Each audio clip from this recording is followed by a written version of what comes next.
Good evening and welcome. I've learned to find words that are better than my own. At this occasion, I found a perfect source, an interview with Amedeo that was made in 2011 with several of his own graduate students at Saybrook. There was a retrospective on his career, so I will quote from it. Quote, and this is Amedeo speaking.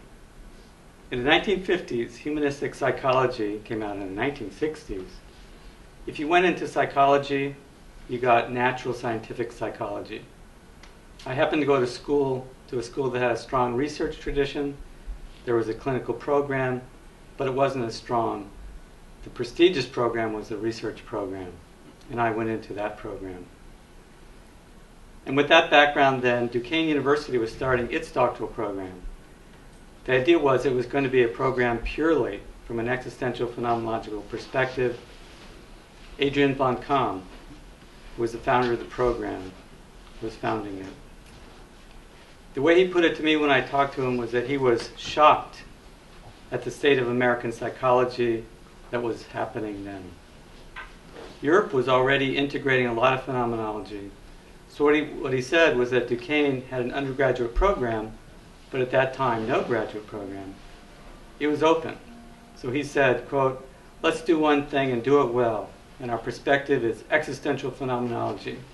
And that's all we'll do, but for all of psychology and not just for one field of psychology. Unquote from von Kaam. Back to Amedeo.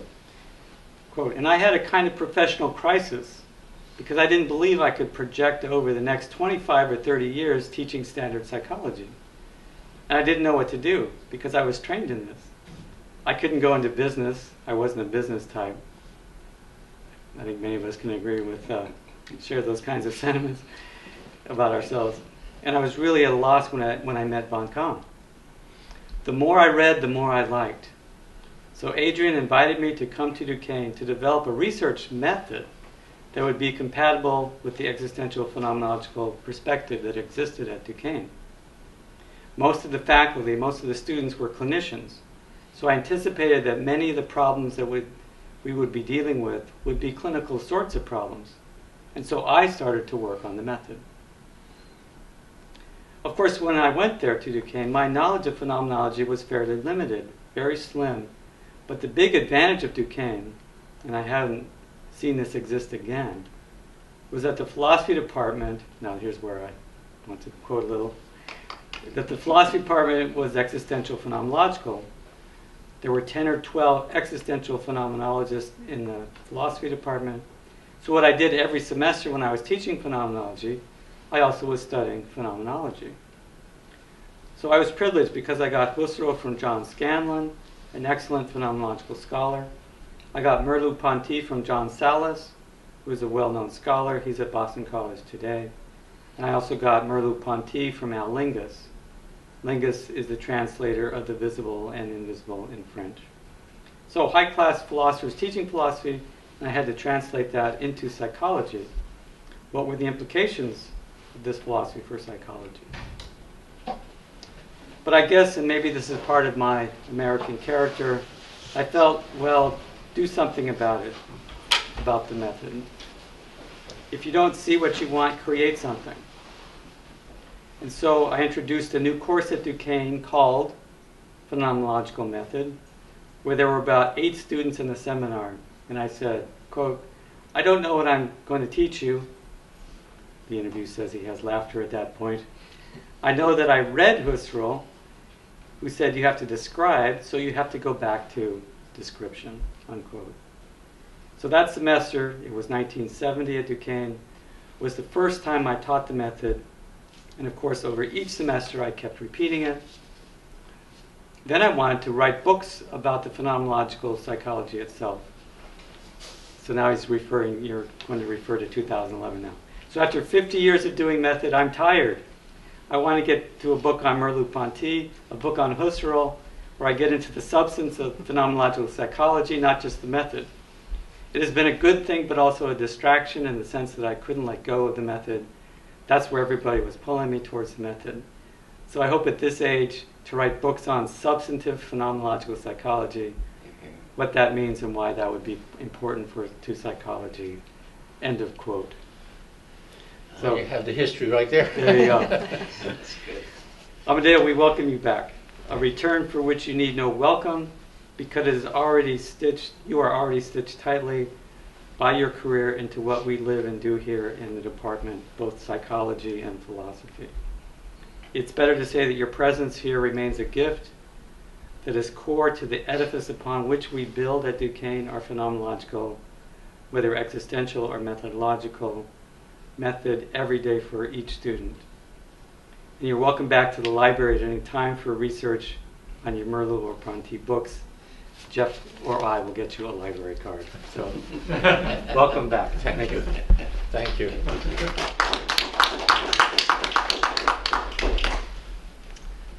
Thank you. Thank you all for being here, and thank you, Dr. Giorgi. What an honor this is for me. Well, I thought we could start at the beginning, or a beginning. Your introduction to Father Adrian von Kaam must have been so compelling that after having graduated from Fordham University with a doctorate in experimental psychology, you then, after meeting von Kaam, read volumes of phenomenology, took courses at the New School for Social Research from Rollo May and Paul Tillich. Tell us about your introduction to von Kaam and Okay, to phenomenology. well, first of all, let me say I will speak the truth as I remember it, but I've already encountered where I swore something was right and I was wrong, so this is memory failures might be there, but this is the way I remember things, and I have to go back even before that. A classmate of mine at Fordham was Father Ed Hogan. Right. And we were both, working in the experimental division. Now, he was a good friend of mine, so as I kept taking courses and learning about natural scientific experimental psychology, I was kept being disappointed, so Ed Hogan was my sounding board. I would go to him and, why are we doing this? What's going on? And he would agree, and he was very important for me to bounce off him and get a lot of my frustration out. And so we finished up, and he went back to Duquesne, and I was pretty sure I was going to be a professor all my life, so I became a consultant at Dunlap and Associates, which is a consulting firm that worked on grants, from the government. And I worked on the Nautilus submarine and the Hawk missile somehow as an applied experimental psychologist. And they sent me to White Sands Proving Ground, and I did all the behavioral work on the Hawk missile. But it was all secret work, so I can never talk about it. I don't remember it today, so there's no worry of revealing secrets. Anyway, I understand that the Hawk missile was sent to the Iraq leader. What was his name? I forget. But anyway, yeah, Saddam Hussein. Yeah. Anyway, so I was doing that kind of work, and then one day I got a letter from Father Hogan saying, there's a young Dutch priest here who has a lot of criticism about psychology that you had. You ought to meet him someday. And of course, that was Adrian von Kaam. And that semester, this is before I left Dunlap and went to teach at Manhattan College, von Kaam took Abraham Maslow's place at Brandeis. Maslow went on a sabbatical, and von Kaam was teaching there. And I was dealing with Raytheon, the company that built the Hawk missile. So I was going up to Waltham, Massachusetts weekly. So one of these times I wrote to von Kaam and I said maybe we should meet, and we went out to dinner. And that's when, I really got phenomenology, for the first time. I mean, I was a doctorate, PhD, never heard phenomenology in, 8 years of psychology exposure. So we talked, and that's when he said, well, you're lucky, you're in New York. The New School for Social Research has phenomenologists, and so that's when I went down and took courses for Rollo May and Paul Tillich. And I also met Aaron Gurvich. I didn't take courses, but we would meet, maybe once a month and talk about issues and things. So the one thing I remember, I asked von Kaam, I said, well, if I become a phenomenologist, do I have to become a clinician? And he said, no. He says, in Europe, there's these experimental phenomenologists, you don't have to change your background or what you're doing. So I said, okay. So then that's when we met. I had the idea, and then eventually, of course, they wrote up the doctoral program, and it was to begin in September 1962, and that's when I joined. So that's the background to first coming here in 1962. Yeah. Tell us about the project, your project of developing a method that's appropriate to a human science approach. Yeah, that's a long story too, Right. but you have to also appreciate that most of the faculty here, when I came, there was Tony, Alice Wagstaff, Chuck Mays, Ed Hogan, of course von Kaam, and Dave Smith went to get his doctorate in Montreal. He had been here but then went. So most of them were not researchers, they're mostly clinical, and so I had to somehow deal with that, but I couldn't totally reject my background. And so the question for me was how to conduct research sympathetic to a phenomenological perspective. That was really the big question.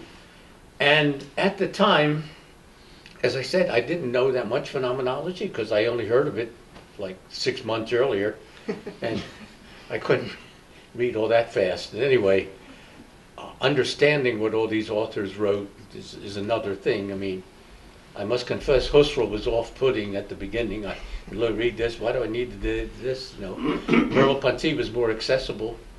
But of course, over time, I appreciated Husserl and I went back to him. But at least at the beginning, it was difficult. But so the first years, I kept hearing about there's a phenomenological method that Europeans practice. Von Kaam kept telling me that. And I kept saying to von Kaam, well, what is the method, And von Kaam said, well, I'm not a researcher, so I really don't know in detail, but I know Linschoten and Buitendijk and Grauman, and these people all do phenomenological research. So I said, well, I have to wait. So what happened is when I got my first sabbatical, which was 1969, I went to Copenhagen because there was a school of phenomenology under Edgar Rubin, the figure ground man, and a Gestalt influence as well. So and there were some people that were still the students of Rubin. Rubin had died, but there were 3 of his former students still there. But the thing was, the Copenhagen, this was in the 60s, 69, so he said, we're so overcrowded, he said, I don't know if we can accommodate you, but there's a brand new university in Aarhus, Denmark. They have plenty of space. So why don't you go to Aarhus and then commute to Copenhagen anytime you have questions. So that's what I did. We lived, my family went over, we lived in Aarhus, and I went to Copenhagen at least, maybe 4 times and would talk to those people. But what I discovered is they didn't have a method either. That is, they would emphasize description, but there was no one method for how to collect data and use phenomenological criteria in order to analyze the data, which is what method meant to me, So what I did then is I asked them, and anybody I could meet, I tried to smoke out every phenomenological psychologist that was in Europe, okay? And I went to Germany, I went to France, I went to Belgium, I went to England, I went all over the place. And no place did I find this so-called method. Even the Utrecht school, which is what Kaam kept quoting. So I met Buitendijk and I met Linschoten, Langeveld, all the living members of the Utrecht school, and I never got an articulated method. So at the end of the year, my conclusion was that what phenomenological psychology meant in Europe was a critique of mainstream psychology but no constructive alternative. At least I couldn't find one. So when I came back, as I said, January 1970, I said, well, I guess I'll have to do it, because I couldn't find it, but I did gain some confidence in the fact that nobody else seemed to have a method. So I felt a little bit free in going ahead and risking trying to do a method. And that's what that seminar that professor quoted here, I had about 8 students, and I said, we're going to analyze data phenomenologically. I don't know what that means yet, but I do know description is important, and let's see what evolves and what comes out. So I kept teaching it every semester, and it kept growing and developing and whatnot. My basis then was this. I was aware that Husserl had developed a philosophical method. Okay? His method is rather straightforward. You assume the transcendental phenomenological reduction. You describe a phenomenon, an example of a phenomenon, and then you determine its essence by means of, with the help of imaginative variation, and you describe the essence. Okay? Well, my first problem was that philosophers tend to describe phenomena and then analyze it. Okay? They do it all the time, right? They sit at their desk, they reflect, they describe something, and then they analyze it, and it's okay. But I'm thinking of APA members, and I'm American Psychological, and I'm thinking of the empiricists out there, And I knew if I did that, if I described my own experience and then analyzed it, I would get one question that would be very difficult to answer and would really throw everything off kilter. And this is the question. How do I know that your description of your phenomenon is not unconsciously in the service of your viewpoint? Well, I think phenomenologically you can get away from that, but to try to tell a group of experimental empiricists that, no, I'm being fair would be very, very difficult. So I didn't want to follow that philosophical path. So what I did then is I thought, well, why not go to others? In the life world, in the everyday world, people describe things all the time. So my idea was to go to others, have them describe different experiences. And then that would become the database. But it's the researcher himself who would have to assume the phenomenological reduction and analyze the data from within the reduction. Okay? So once that happened, and then there's another difference though, is I wanted a psychological essence, not a philosophical essence. Philosophers love to go to absoluteness, necessity, universality all the time. Scientists are kind of in the middle range. If we push things to the really ultimate essence, you lose the psychological interest. You lose the psychological data. Okay? So I didn't want to go that far, so I do eidetic analyses. I still say that the structure I get is eidetic, like the philosophy, but it's middle range. It doesn't go, it's a type rather than a universal essence. Certain way, it's like Weber's ideal type, except that it's phenomenologically established by means of the phenomenological method. So that's another difference that I had to have. And let's see, there was a third difference, but it'll come to me in a minute. So my key point is, I used the philosophical method to form a psychological method that would meet psychological interests. Now, I never said that's the only way of analyzing data phenomenologically. There was a certain expediency to that. No, von Kaam is the one who challenged me and said, come up with a method that's more sympathetic to the existential phenomenological viewpoint. And, that was, to me, an open-ended question that I didn't know how to answer completely. So I came up with that answer, and that works, and there's a lot of research been done, with the use of that method. But I can imagine there are other ways also of using phenomenological insights to come up with, data analyses and what have you. So that's what I did. I used the philosophical method, and I used my knowledge of research methods to modify it to meet a psychological interest rather than a philosophical interest. Let me ask more about the latter part of what you just said. How has your background in experimental psychology informed the development and practice of the method? What values from that have you brought? Well, what I did is a synthesis of phenomenology and my general scientific training. Let me say that at Fordham, which was a strong research program, that's what they prided themselves on, is that we were experimentalists, we're scientists, So I would say that I really got natural scientific training, and psychology was incidental to that. It happened to be the subject matter you used, but basically I got good natural scientific training. As a student, I complained about it all the time. From hindsight, I could see it really served me well because I knew natural science from the inside, and I really understood it well, and I applied it, as I said, as a worker with Dunlap. So nobody could challenge my credentials on that because I differed from it, okay?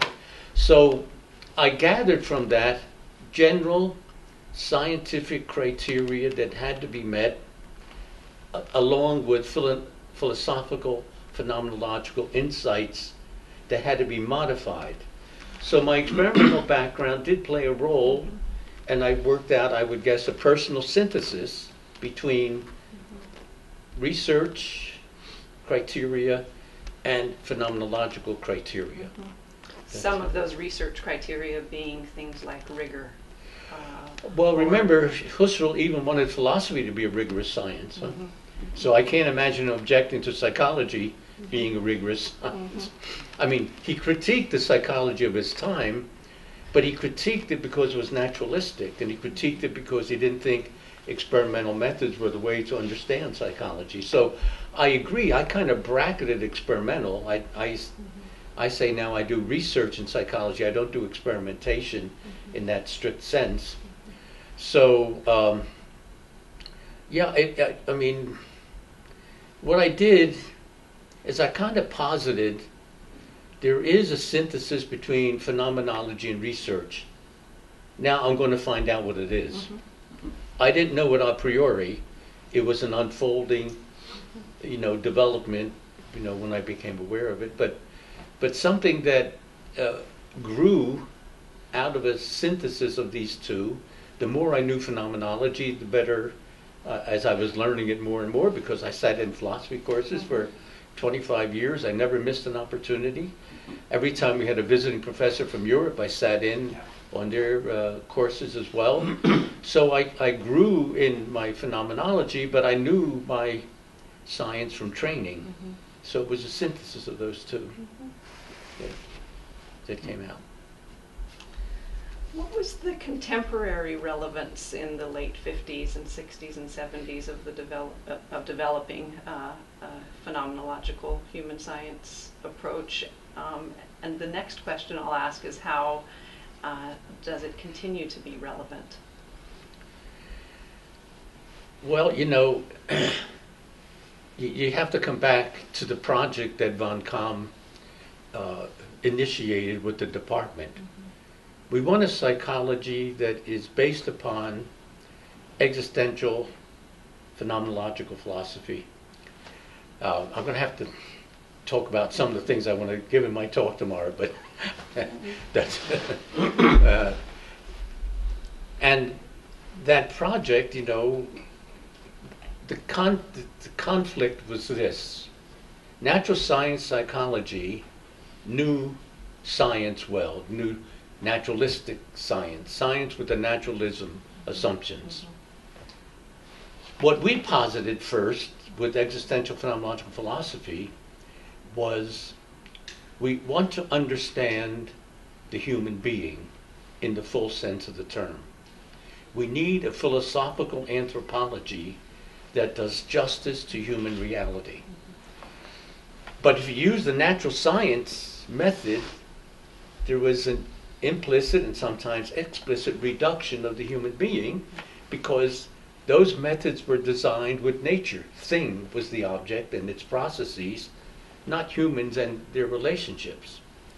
So we reversed the criteria.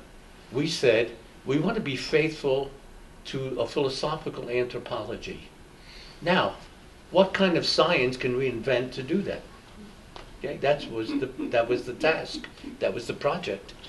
So we went about inventing the science. At least that's what was my task. Now, again, I want to say this is always the research end of it. There was also a whole big clinical program that also had its own way of using the philosophical anthropology of phenomenology to implement and change clinical procedures. But I'm not a clinician, so I wasn't involved in that part of it, and you have to ask people like Tony about that side of it. So I'm giving you one side. This is not the whole department. It's the research science perspective. So what's the relevance of that? The relevance of that, we think we're more faithful to the human being and to a psychological understanding of the human person. Mainstream psychology thinks it has the answer to that, and they don't see what I would call the implicit reductionism involved in the work that they do. So what is the relevance of that? Well, the relevance is that if you believe in a different philosophical anthropology, if you believe more in the humanness of the human being rather than what he has in common with nature, if you believe in the unique aspects of human being, then you have to do something like we did. Maybe it's not exactly what we did, but something like we did, because you have to respect the uniqueness of human persons and their characteristics. So that is the relevance. Now,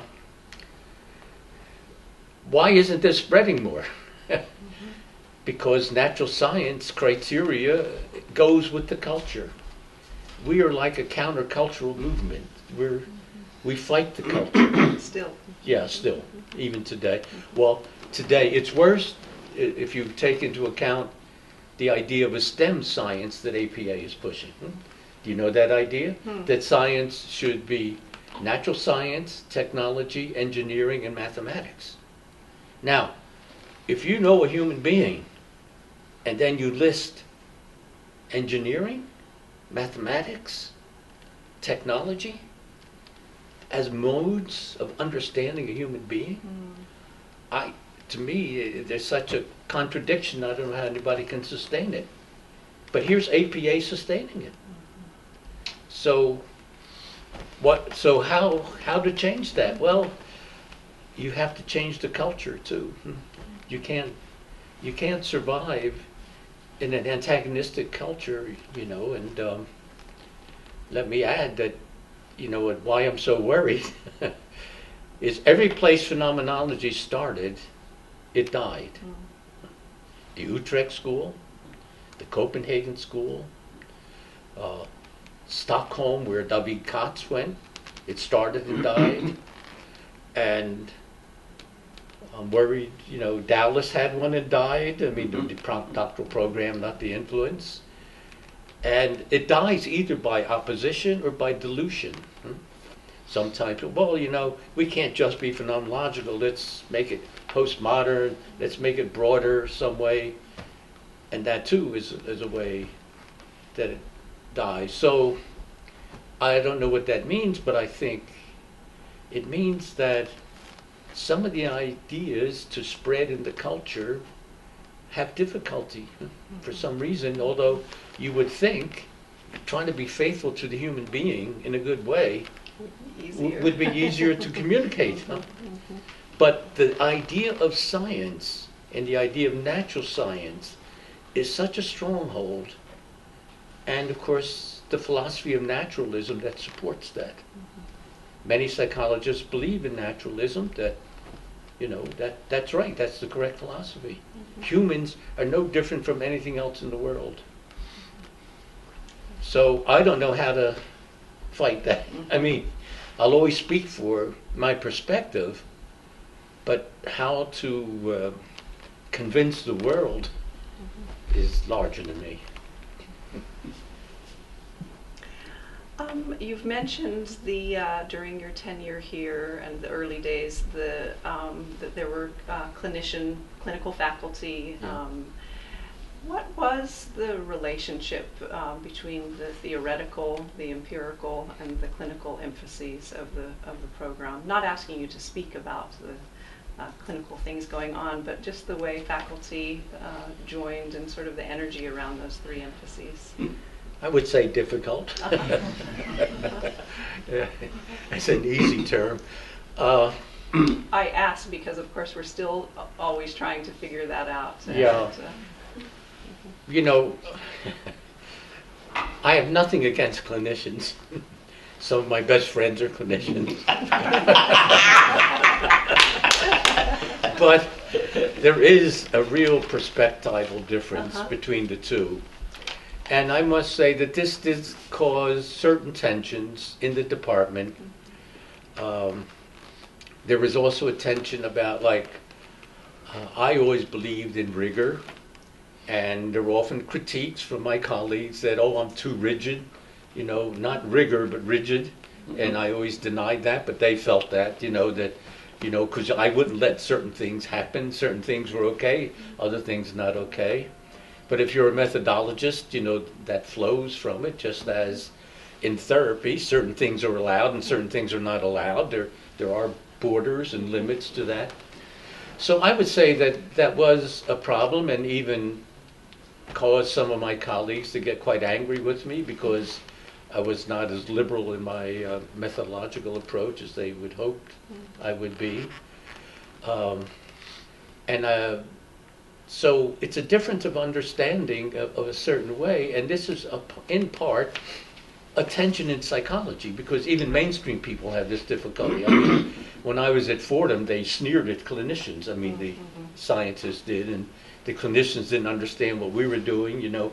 So it's a division in the field overall, but unfortunately, a phenomenological perspective seems not to correct that easily. Right. I don't know why it doesn't. I would think it should, you know, but I can say experientially it didn't. Theoretically, I can imagine a way it could be overcome, but concretely, it didn't work out that way. So I don't know if that answers your question fully or not. I think I would say there was always, in my feeling, was that the department did have one gap, and that gap was clinicians from Binswanger and Boss perspective. We were mostly Rogerians that came here. They were from Chicago, and it was Alice and Tony and Von Kaam, even, and Chuck. We're kind of from a Rogerian perspective, and that's okay. I'm not complaining. But there was a gap. If we had a Binswanger or a Boss representative also, you know, might balance the clinical thing a little bit better. But it never happened. You know, we never, in those days, had the money to attract one of those students to come over and be a teacher.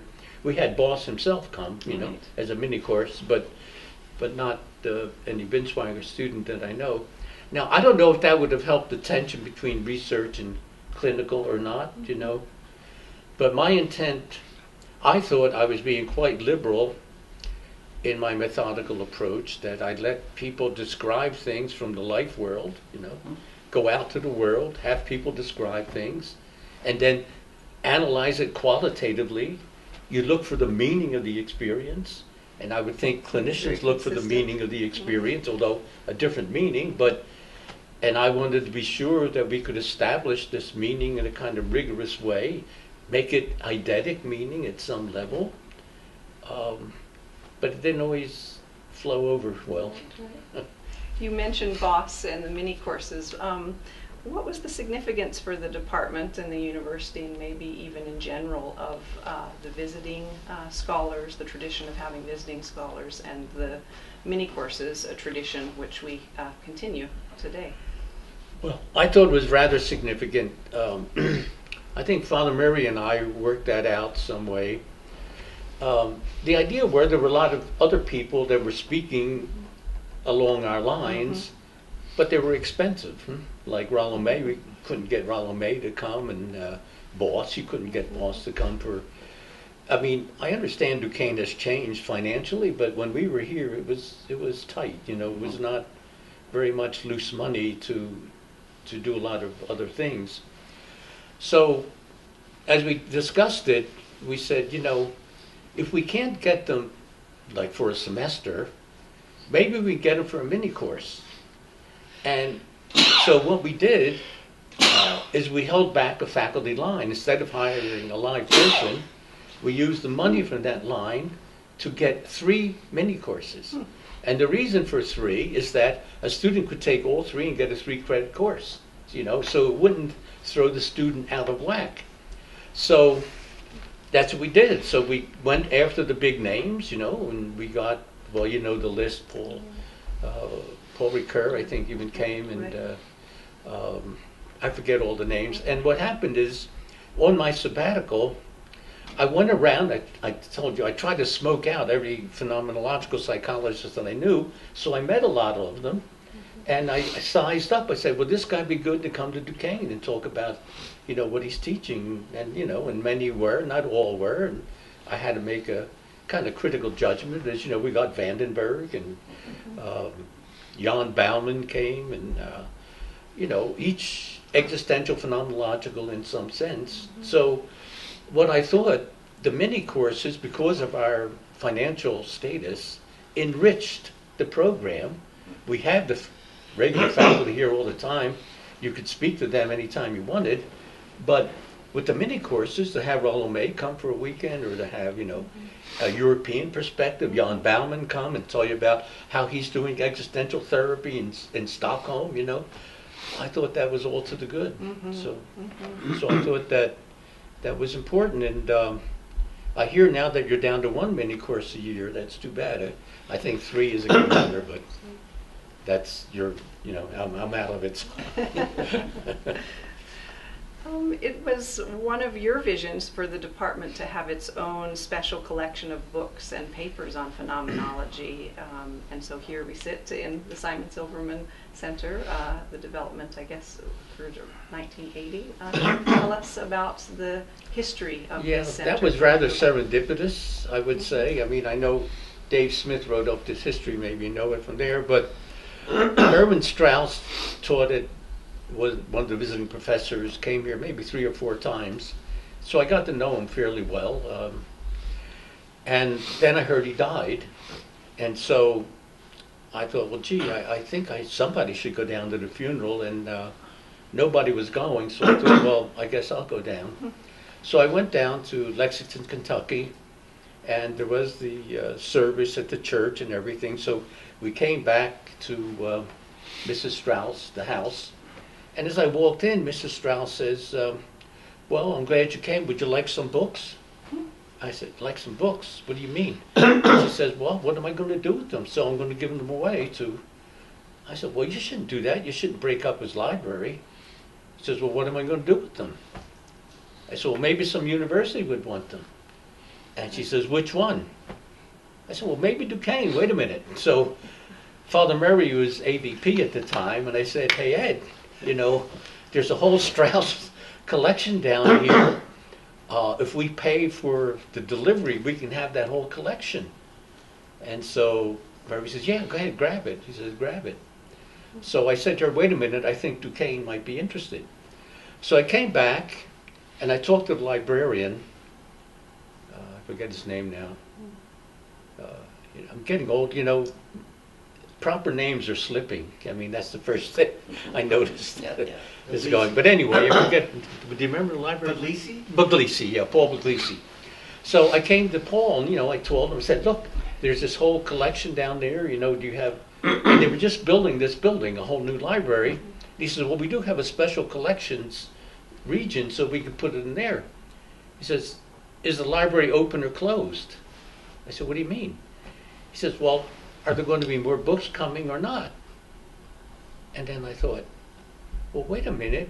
If we got Strauss, maybe we get more So I said, oh, open. And then I thought, gee, we could have a whole phenomenological psychology center. Then I thought, how are we going to divide between psych and philosophy? Boy, that'd be hard. Well, why not just make it a phenomenology center? And then that stuck. I just said, okay, let's do that. But now we need an angel, huh? We need somebody to support this. And I knew Simon Silverman because he was publishing our journal. And he had good relationship with John Dowd, who was head of the press at the time. So I went to John. They said, hey, John, you know Simon fairly well. Do you think Simon would support this idea of a phenomenology center? And I told him the whole idea. He says, well, he might. Why don't we try him? So I said, well, when's the next time he's coming out? And he told me, actually, he's coming out in a couple months. So when he came out, we had lunch with him. And I, very blunt way, said, Simon, we have this idea. If you give us the money, we'll name it after you. And he kind of said, no, I think I can do that. And so that's how we got the money, and that's how Simon... I never heard that. So that's how the center got started, a totally serendipitous way, you know. But you know... You traveled to Belgium to for the Husserl archives? Yeah, as part yeah, of this? to dialogue with them. They were a little resistant about it, but they finally agreed to give us copies of all the Husserl manuscripts, so they're all here. And but I argued, you know, Cologne had a copy and the New School had a copy, so why couldn't we? And so they finally relented and agreed that we could have that. So, but you see, I don't know what it's like today, of course, but in those days, this kind of thing happened, you know. The mini courses came. We had a thing called Duquesne papers, that students writing papers on phenomenological themes, nobody else would read them. Well, let's put them together and get student papers. We had mini courses. We had summer visiting professors who would come for a 6-week course instead of just a mini course. There was that feeling all the time, what more could we do to improve the department, improve the program, you know, make it stronger, make it better? Because we realized that this was a pretty isolated case, and if we weren't strong and if we failed, it could fail in the world at large. I mean, it was that kind of awareness with us. So we did whatever we could to enrich the program, and I saw all of these as enrichments of the program. You know? So that's how this started. What are some of your fondest memories of the department, if I may ask? Oh boy. Well, I guess some of these things that we just talked about, you know, I'd like to remember all the positive things, you know, that we did, and all the collegiality, you know. Tony can corroborate this if he wants, but I thought in the early years things were better and smoother. We were all young, we were all non-knowledgeable, we were all learners, you know. We were, you know, it was a way in which, you know, it was more that we leaned on each other than fought with each other, okay? But as it got longer and longer, you know, little empires were being established, little fiefdoms, you know, were coming along, and then the tension among the faculty, it wasn't so much helpful as a little bit more, well, fightful. I can't think of a better word at the moment. A little bit more tension, and then groups kind of formed, you know, 3 or 4 faculty here, then 3 or 4 faculty there, and then 2 or 3 faculty here. So when I came time to leaving, that's the way the situation was.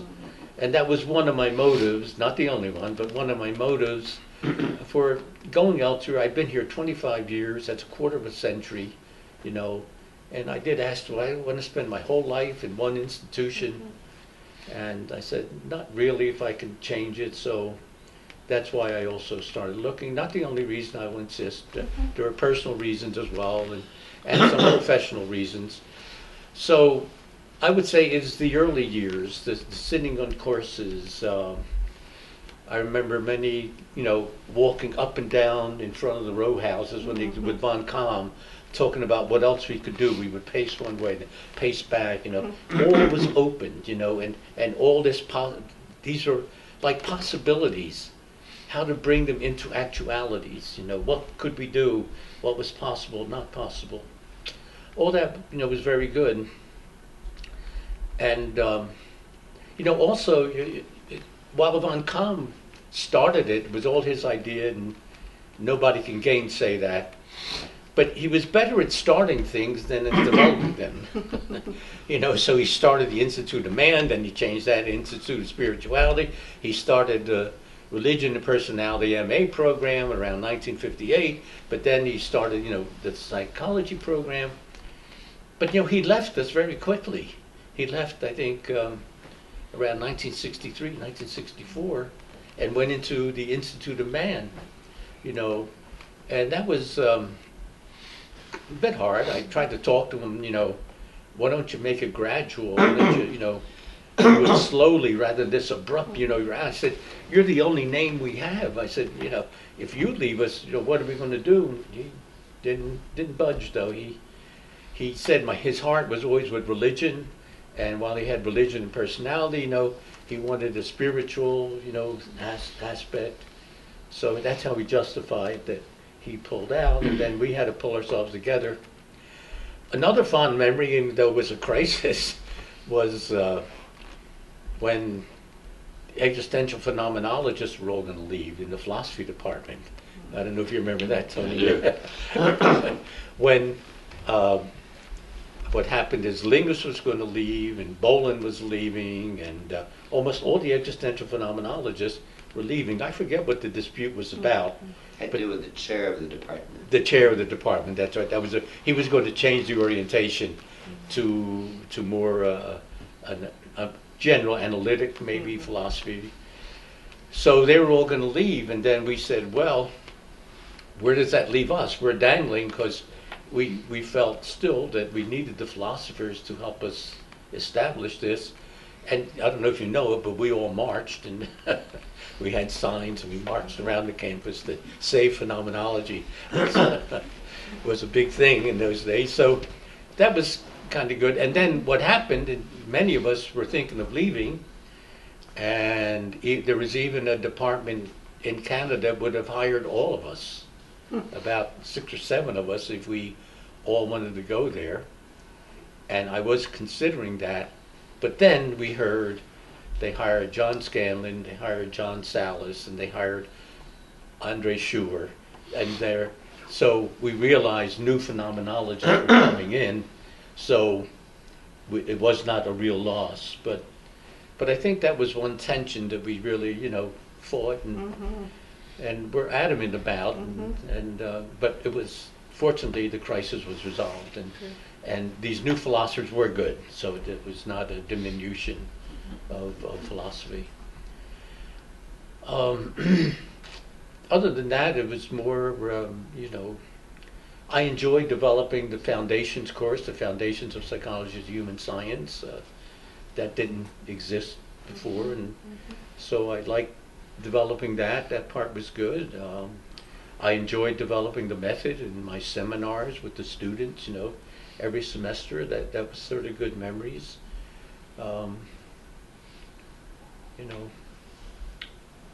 And so I tend to try to recall the positive, rather than the negative. Right. But there was negative too. But. What advice do you have for us as we steer this department into the future? What is your hope for us? Stay phenomenological.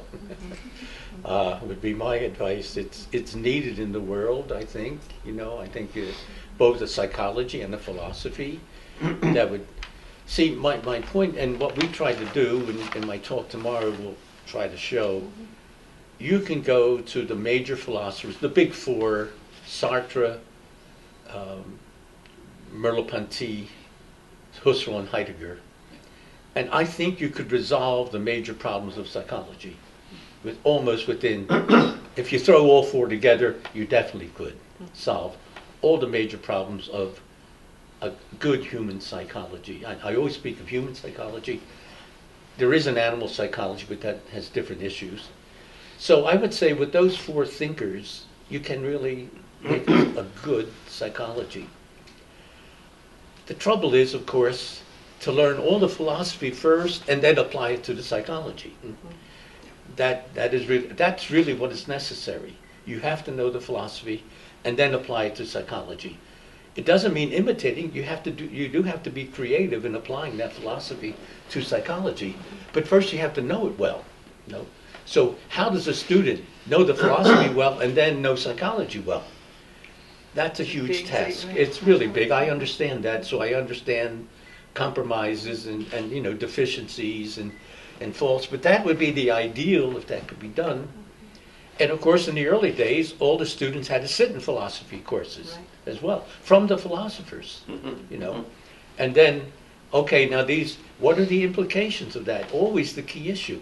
What are the implications of the thought of Husserl, of Merleau-Ponty, of Heidegger, of Sartre, for the practice of psychology? What are the implications? If we follow them instead of empiricism, what would psychology look like? That has to be worked out. So I would say we really need that. And remember what I said, every place phenomenology started, it died. Utrecht School, Copenhagen, Stockholm, South Africa, Rhodes, wherever it started, it's like it can't get past one generation, almost. So if you believe that that's a vital function in our society at large, if you think the contributions of that kind of thought help humankind and help us understand, human relationships better, keep it alive. That would be my advice. Thank you. Addressing our current doctoral students, is there anything that you'd like to tell them about the department that was, or their future? I guess the future's tough. Yes. People always ask me, what do you tell a student, who says, hey, I like what you're saying, I like what you're doing, but if I follow that, do I have a career? And my answer always was, yes, with difficulty. It's not impossible, but it's not this greased slide that if you were a mainstream psychologist you would get.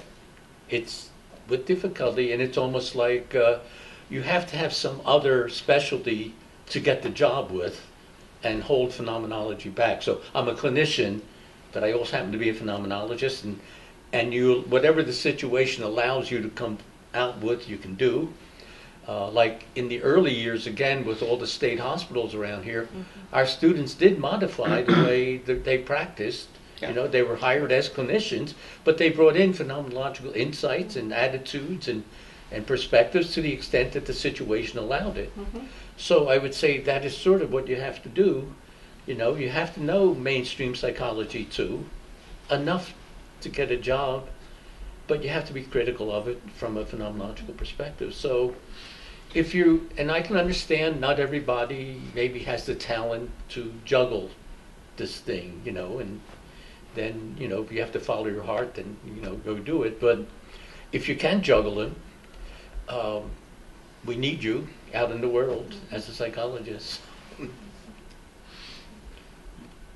So that would be I know it's difficult and I know it's hard, but not impossible. It's just difficult. And the thing is, I often found many students who would have loved to have been in the program, but instead of choosing psychology, they chose sociology, or they chose history, or they chose English or literature, something else where they could be freer to express what they believed in, because psychology was too constrained. So, and there were some differences. Don't forget, when we started, there was no humanistic psychology. There was no good philosophical psychology. There was no Division 32 of humanistic psychology. We helped create a lot of those things that makes it a little easier today, but still, there's a strong cultural bias against our perspective, mostly because it's not understood. And it takes great effort to understand it.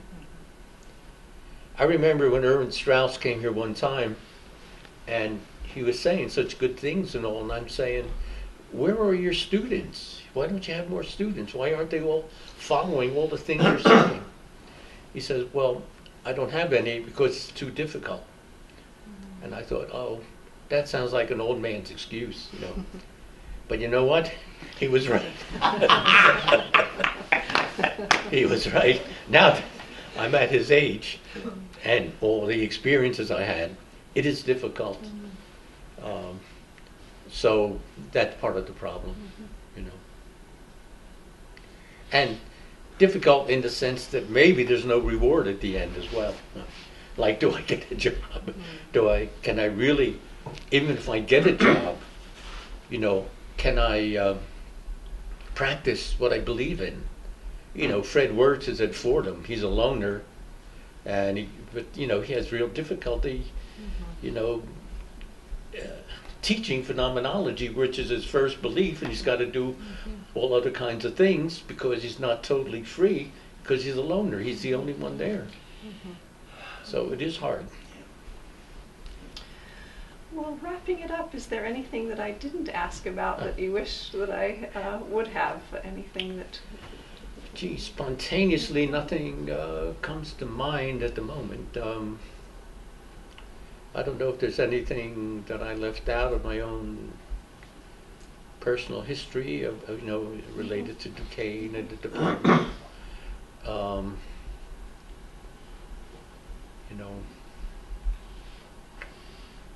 I was chair for a while too, but that too was a result of crises.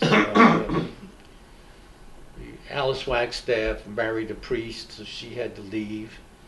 She was chair. Then Ed Hogan became chair, and he left to get married, and so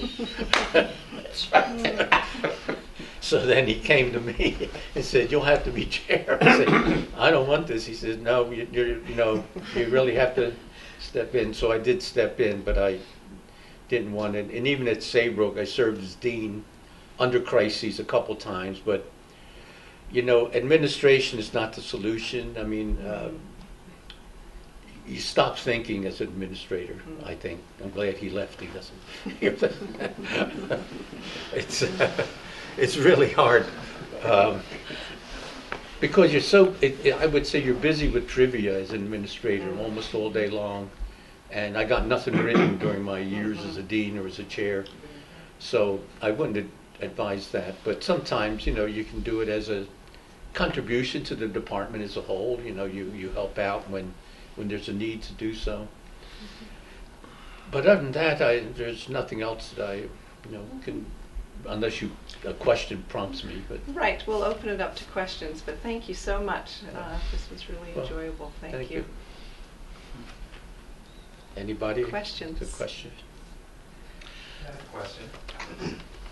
So how do we, if we're conceptualizing our work here in our department, sort of countercultural, do you have any suggestions for, you know, how we can keep this alive, how we keep this sort of countercultural movement alive, recognizing that we can't necessarily build just one thread, that, you know, the way the department is moving and with incorporating maybe 2 or 3 new faculty, that, you know, we're already, you know, branching off into separate, you know, diverse threads.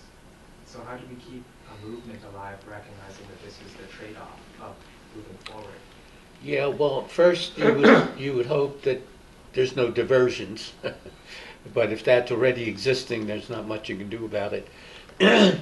We did have early on, I forgot to mention, David Smiley, who was very much an oppositional thinker. He came here as a phenomenologist, but since he was surrounded by phenomenologists, he kept fighting us, and you know, it's okay, but it happens. I would say, you know, you have to be sure then that the constructive alternative is being developed regardless of the circumstances. And if you are a loner, or if you are a small group, band together, doesn't mean you all have to think alike, doesn't mean you all have to follow the same philosopher, But as long as you're within the basic phenomenological camp, like I have a lot of debates with Heideggerians because I'm mostly a Husserlian, but I still respect what they're doing because he's part of the group. That's okay. But there's plenty to choose from. And you have to keep your spirit up somehow. And I don't know, there might be a lot of different individual ways of doing that. But that is critical, that you stay together in some way and you tolerate differences within the group, as opposed to differences outside the group. And you just keep hoping that the future might have more of you around. I don't think it'll ever die, okay? I think it's here to stay. But it'll never be mainstream. I don't think at least unless the culture changes maybe 100 years from now or something. But it won't be mainstream, but it won't die. So you have to understand that that's where you'll be in some place between those two extremes. And I might add, by the way, phenomenological philosophy is in a good place.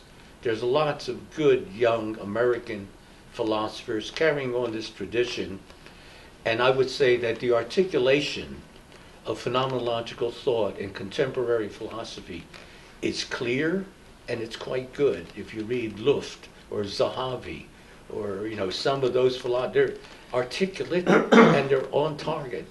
They know what they're talking about. They're quite good. So it'll never die in philosophy, certainly. In fact, it's quite strong. So I would say turn to those younger philosophers as the sources, maybe instead of Husserl himself, Husserl requires commentary. I can honestly say if I read Husserl on my own, I wouldn't have gotten him. I simply wouldn't have gotten him. I needed Scanlon there to interpret them for me, or I needed Sallis to interpret Merleau-Ponty in a certain way.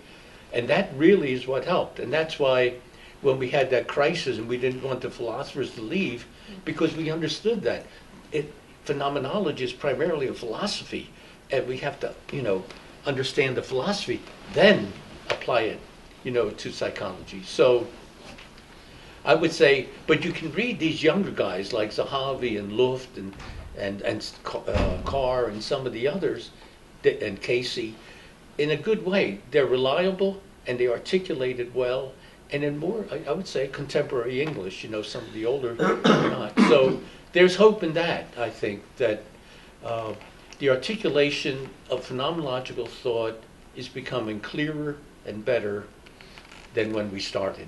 Oh, yes. Mm-hmm. So that's really helpful. A question to follow up. What are your thoughts about, you mentioned the big four, Yeah. who of course I think everyone here respects and admires.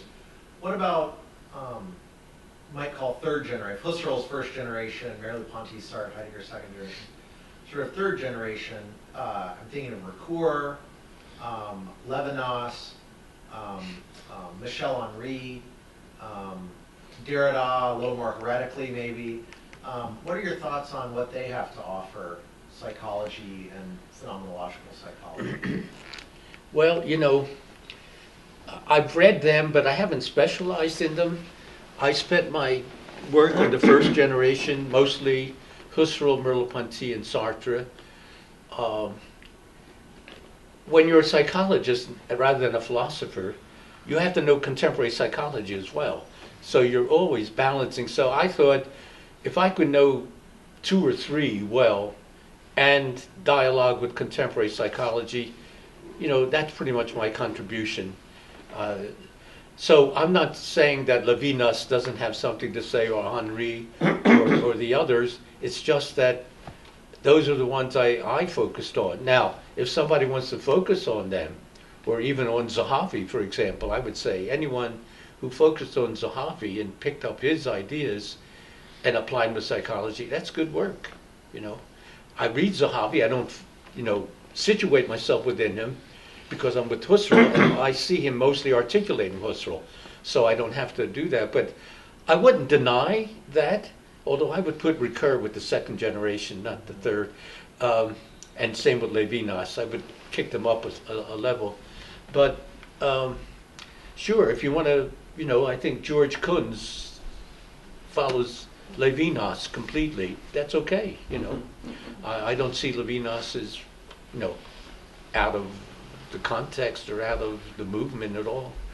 So, yeah, but maybe someone from this generation could do that. But belonging to that first generation, it's just too much to take them all on. Roger. This is not a question, but it's just a statement which I'd like to have here while you're being interviewed and on the record, which is I want to tell you and to tell everybody else here that when you came to Rhodes in 1982 and took me and my colleagues page by page through the structure of behavior, it's one of the great privileges of my life. Thank you, Roger. Thank you. Any other questions?